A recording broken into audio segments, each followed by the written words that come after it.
a lot of times I try to represent a lot of things that are going on in the community as well. So if people in the neighborhood that are making things that I think are amazing, I definitely want to bring that in. And but there are other times where I find, you know, someone in Oakland or New York who just happens to make really amazing ceramics or beauty products, and I think it's just whatever I personally am attracted to that I'm excited to bring here that may not be represented in Austin at all, or, you know, that I think that it's just a fabulous product. Mm-hmm. What have been some of the challenges and benefits of starting a business in Austin? Well, a challenge for sure is being in an area that's like still growing, and it's an up and coming area. I think that there is so much potential for this area, but you know, we kind of got in on the early side, so it's kind of watching everything build up around us and build momentum as well, and people getting more comfortable coming further down east than they may have thought that they would, you know, travel to. But now it's becoming less and less of a trek. It's kind of like just normal now. I think Austin's just expanding, and so, you know, you may not have ever thought that you'd come over here, and then now you find yourself coming over here a lot more. There's so much more going on. There's so many restaurants and bars and things to explore. And I think as Austin starts to kind of get used to the area and all the things that it has to offer, I think that we start to see business increase. Mm-hmm.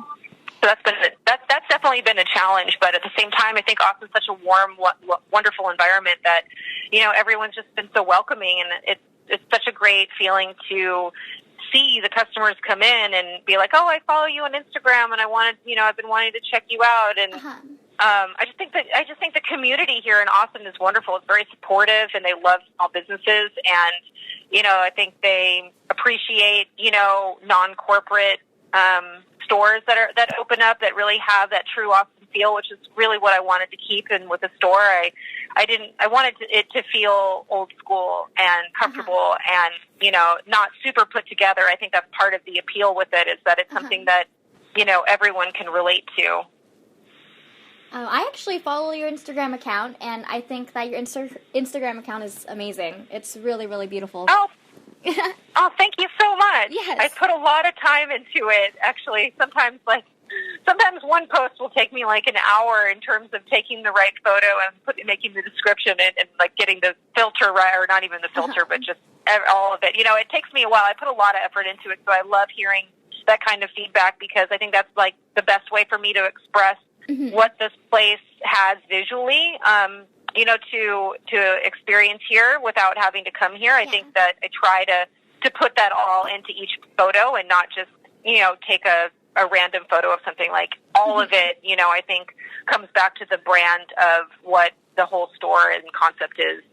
Yeah, I really think that's your Instagram account really shows that, because I've actually been to your store too, and I really do think that your account really accurately reflects like what you guys are all about, which is something that's really hard, I think, to do, to brand yourself properly on social media. So, you guys are doing a really great job. I love hearing that. It makes me feel really good. So what are 3 of your favorite items in the store now? Okay, so one of them will be these the Spirit Speak Tarot deck that I have. Interesting. She is like this amazing illustrator, Mary Evans, who does this, and she's based out of Oakland, I believe, or San Francisco area. Okay. But if you need any of that kind of info, I can get it for you. But so she has a tarot deck that I've had in the store for, you know, like a year now or so. But she just did an inverted, so they're all black and white.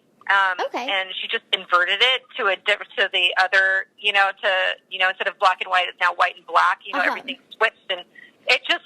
I just love it. I think her aesthetic is amazing, and in terms of tarot, it's just like so beautifully, it's so well done, and it's just as an art piece on its own. Like, even if you don't use it as tarot, I just think it's like a wonderful thing to have in your life, and I love staring at it. So that's like one of the things that I love.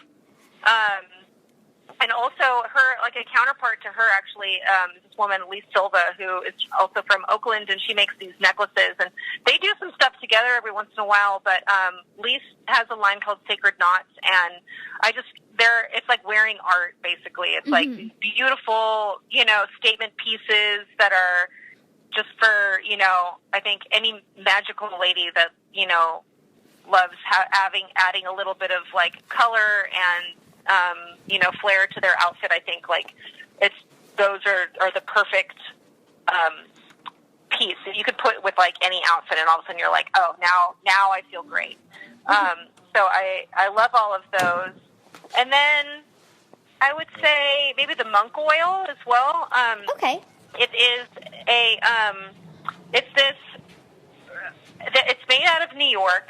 It is just like the most amazing.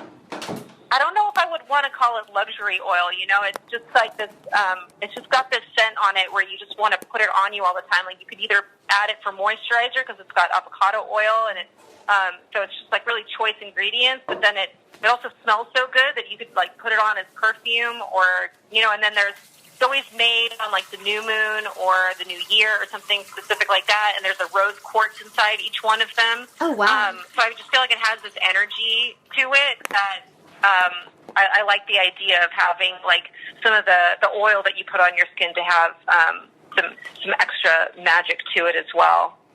So since Friends and Neighbors is relatively new to Austin, what advice do you have for other burgeoning entrepreneurs in Austin who are trying to chase after their passions and start their own businesses?